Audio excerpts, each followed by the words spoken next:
नमस्कार, predictive astrology में आपका स्वागत है। आज एक बहुत ही मज़ेदार टॉपिक पे बात करेंगे। अक्सर आपने अपने घर में, परिवार में, अड़ोस-पड़ोस में या अपने प्रोफेशनल सर्कल में ऐसे लोग देखे होंगे जिनके डिसीजंस अक्सर गलत ही होते हैं। यानी अगर वो 10 बार कोई डिसीजन लेंगे, कोई फैसले करेंगे, तो उसमें से 8 से 9 बार वो गलत ही होंगे और वो करने के बाद ये लोग परेशान भी होते हैं। फिर इनको लगता है अरे यार मैंने ये क्या कर दिया। मसलन किसी लड़के के रिश्ते की बात आई, घर वाले रिश्तेदार उसको कह रहे भैया लड़की अच्छी है, पढ़ी लिखी है, वर्किंग है, तू शादी कर ले। नहीं जी, वो तो नहीं मानेगा। वो कहेगा ना, मैं तो नहीं करूँगा, मुझे तो घरेलू लड़की चाहिए जो मेरा घर संभाले। और ज़िद में आके वो किसी और लड़की से शादी कर लेगा और उसके बाद सारी ज़िंदगी रिग्रेट करेगा, परेशान रहेगा कि ये मैंने क्या कर लिया। या किसी को आप आजकल जैसे मैंने देखा यंगस्टर्स गवर्नमेंट जॉब की तरफ कम अट्रैक्ट होते हैं और प्राइवेट की तरफ जाते हैं। पेरेंट्स कहते रहते हैं बेटा गवर्नमेंट जॉब के लिए अप्लाई कर दो, लाइफ सेट हो जाएगी, लेकिन नहीं, उन्होंने तो मानना ही नहीं है। वो कहेंगे ना जी मैं नहीं मानूंगा। और जब वो प्राइवेट जॉब में आ जाती है, मैं सबकी बात नहीं कर रहा, बट 30-40% ऐसे होते हैं बाद में वो रिग्रेट करते कि मैंने ये क्या गलती कर दी। जब वो 40, 42, 45 साल की एज में आ जाती है, फिर उनको लगता है कि अगर मैं कर लेता, लोअर लेवल से ही गवर्नमेंट जॉब में आ जाता तो शायद अच्छा था। और ये तो मैंने बड़ी बातें कर दी। बहुत छोटी सी बात ले लेते हैं। आजकल ऑनलाइन शॉपिंग का ज़माना है, अमेज़ॉन, फ्लिपकार्ट, ब्लिंकिट, इन सब से लोग सामान मंगाते हैं। तो आपने देखा होगा कुछ लोग ऐसे होते हैं जो 10 बार सामान मंगाएंगे ना, तो 8 बार उनको बाद में ये फील आता है यार ये मैंने गलत सामान मंगा लिया। उसमें से काफ़ी सामान तो रिटर्नेबल भी नहीं होते हैं, तो वहाँ उनके पैसे भी वेस्ट हो जाते हैं। तो कुंडली में क्या योग होते हैं, कैसे आप किसी का हॉरोस्कोप देख के ये चीज़ बता सकते हैं, या किसी की डेट ऑफ बर्थ से कैसे पता लग जाएगा। और अगर इन सब से भी नहीं पता लगा पाए तो मैं बता दूंगा, सिर्फ हाथ देख के, पाम देख के आप बता देंगे कि इस व्यक्ति के डिसीजन कभी सही नहीं होंगे। और आपने अपनी लाइफ में याद रखना है, ऐसे व्यक्ति से कभी भी आपके लाइफ के जो इम्पोर्टेंट टॉपिक्स होते हैं या इम्पोर्टेंट डिसीजंस होते हैं, कभी भी इन व्यक्तियों की सलाह से नहीं लेने हैं। तो पहली बात करते हैं हम एस्ट्रोलॉजी की। एस्ट्रोलॉजी में कैसे पता लगेगा कि ये व्यक्ति हमेशा गलत डिसीजन लेगा कि नहीं। तो पहला तो मून की बात कर लेते हैं, जो हमारा चंद्रमा है। कुछ लोग बुद्धि का कारक कहते हैं, कुछ मन का कहते हैं, पर चलो हम सबकी बात कर लेते हैं, जनरलाइज बात कर लेते हैं कि आपकी सोच विचारने की शक्ति वो चंद्रमा है। अब अगर आपका चंद्रमा एफ्लिक्टेड है किसी भी तरीके से, तो कह देंगे ये इस आदमी के डिसीजन सही नहीं होंगे, ये एंजाइटी में रहता होगा, परेशान रहता होगा, या डिप्रेशन में रहता होगा। या फिर हम कह देंगे चंद्रमा जो है वो राहु केतु या शनि की दृष्टि उस पर पड़ रही है, तो भी वो चंद्रमा खराब हो गया। या फिर वो राहु केतु शनि के साथ बैठा है तो भी चंद्रमा खराब हो गया। या फिर एक योग होता है वो केंद्र द्रुम योग, जिसमें चंद्रमा से अगले घर में भी कोई प्लैनेट नहीं होता और उससे 12वें घर में यानी पहले घर में भी कोई प्लैनेट नहीं होता। यानी चंद्रमा आपका अकेला बैठा है बेचारा, तो अकेला आदमी तो वैसे ही डिप्रेशन में चला जाएगा, तो उसको भी हम कह देते हैं इसका मून एफ्लिक्टेड हो गया। फिर एस्ट्रोलॉजी में एक चीज़ और आती है, थर्ड हाउस। थर्ड हाउस हमारे कम्युनिकेशन का है। अगर थर्ड हाउस में मार्स, शनि यानी मंगल, शनि या राहु केतु जैसा कोई ग्रह आ जाए या उनकी दृष्टि पड़ जाए, तो भी हम कह देंगे थर्ड, इसका तो भैया तीसरा हाउस एफ्लिक्टेड हो गया, इसके कम्युनिकेशन स्किल सही नहीं होंगे, सोच समझने की शक्ति सही नहीं होगी। या फिर मरकरी जो हमारी बुद्धि का या हमारे कम्युनिकेशन का प्लैनेट है, अगर वो किसी तरीके से एफ्लिक्टेड हो जाए, तो भी हम कह देंगे भैया इसकी सोच समझ सही नहीं है, इस बंदे से जो है इसकी सलाह पे ना चलें। कुछ लोग जुपिटर भी कह देते हैं, जुपिटर हमारे विजडम का प्लैनेट है, तो अगर जुपिटर किसी तरह से अफ्लिक्टेड हो गया, राहु के साथ आके बैठ गया, तो जुपिटर भी आपका ख़राब हो गया।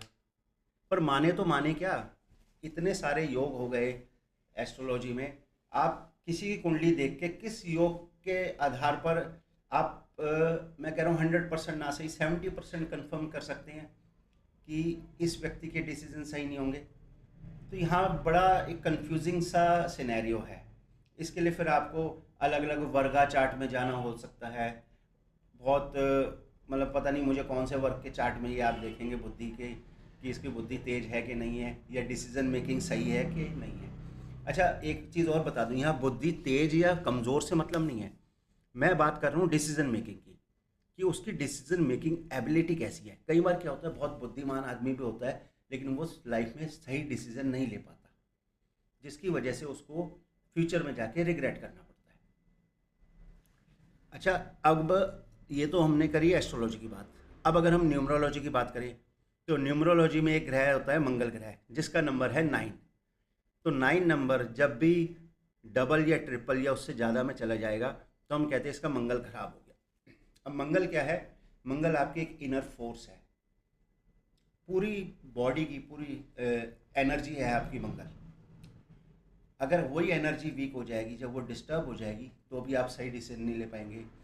एक चीज़ और मैंने नोटिस करी है, आप भी नोटिस कीजिएगा, और अगर कंफर्म हो जाए आपको तो मुझे कमेंट बॉक्स में ज़रूर बताइएगा कि क्या ये सही है, क्योंकि मैं तो कम से कम 10 से 15 लोगों पर ये आजमा चुका हूँ। जिसकी भी डेट ऑफ बर्थ में 99 या 999 आ गया, ये तो आराम से, डबल तो आराम से आ जाता है बहुतों की में, कईयों के में ट्रिपल भी आ जाता है।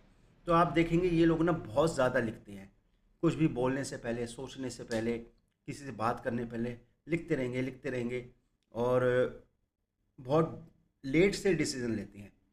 कई बार तो ऐसा होता है वो इवेंट, उसकी डेट ही निकल जाती है, तब तक भी ये डिसाइड नहीं कर पाते।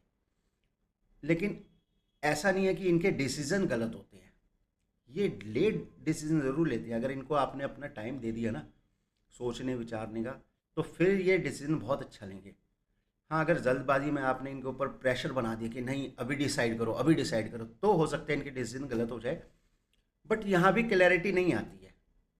मतलब एस्ट्रोलॉजी में भी हम कंफ्यूज हो गए, हम न्यूमरोलॉजी में भी कंफ्यूज हो गए। ये पता कैसे लगाएंगे कि इस व्यक्ति के जो फैसले हैं, जो लाइफ के डिसीज़न हैं, वो अक्सर गलत ही होते हैं, और उनको लेने के बाद ये आदमी हमेशा पछताता है। तो एक सिंपल सा मैं आपको ट्रिक बता देता हूँ, बहुत ही, 1 मिनट में मार्कर उठा लूँ ताकि आपको समझा पाऊँ। हाथ देख लीजिएगा किसी का भी, हथेली, पामिस्ट्री में एक चीज़ बहुत निखर के आती है, बड़े आराम से पता लगती है। ये हमारे फ्लैंज है जो शुरू हो रहे हैं, ये आप देख रहे हैं, और ये फ्लैंजेस जहाँ से उंगली हमारी शुरू होती है। अगर किसी का भी, ये शनि पर्वत है, शनि का और सूर्य का, इन दोनों उंगलियों के फ्लैंज थोड़े ऊपर हो, यानी ये दोनों उंगलियां ऊपर से शुरू हो रही है, आप देख रहे हैं, ये मरकरी और ये जुपिटर, ये उंगलियां तो थोड़ी नीचे से शुरू हो रही हैं आपकी, लेकिन शनि और सूर्य की उंगली आपकी थोड़ी सी ऊपर से शुरू हो रही है। जब भी आप किसी के हाथ में ये चीज़ देखेंगे कि इनकी ये 2 फिंगर्स थोड़ी ऊपर से शुरू हो रही है, तो देखते ही समझ जाना कि इस व्यक्ति की डिसीजन मेकिंग बिल्कुल सही नहीं होगी, हमेशा ख़राब ही रहेगी। और हमेशा ये आदमी अपनी लाइफ के फैसले लेने के बाद परेशान रहेगा कि मैंने ये फ़ैसला क्यों लिया। और अगर आप चाहें तो ऐसा व्यक्ति अगर आपको मिल जाए तो आप पूछ भी सकते हैं लाइफ में कि आपने जो डिसीज़न, क्या आपके साथ ऐसा होता है कि जो आप डिसीज़न लेते हैं उसके बाद आप परेशान होते हैं कि मैंने ये डिसीज़न गलत लिया। तो यहाँ पे आपको सावधान रहना है। कोई एस्ट्रोलॉजी की ज़रूरत नहीं है, कोई न्यूमरोलॉजी की ज़रूरत नहीं है, सिर्फ हाथ देखिए और जान जाइए अगर इसकी ये 2 फिंगर्स थोड़ी ऊपर से शुरू हो रही है तो आपने कभी भी अपनी लाइफ के जो इम्पोर्टेंट डिसीजंस है ऐसे व्यक्ति की सलाह से नहीं लेने हैं। आशा करता हूँ वीडियो आपको पसंद आई होगी। ऐसी बहुत सारी जानकारियाँ मैं आपके पास लाता रहूँगा, और एक रिक्वेस्ट है, चैनल को लाइक और सब्सक्राइब ज़रूर कर दीजिएगा। बहुत बहुत धन्यवाद।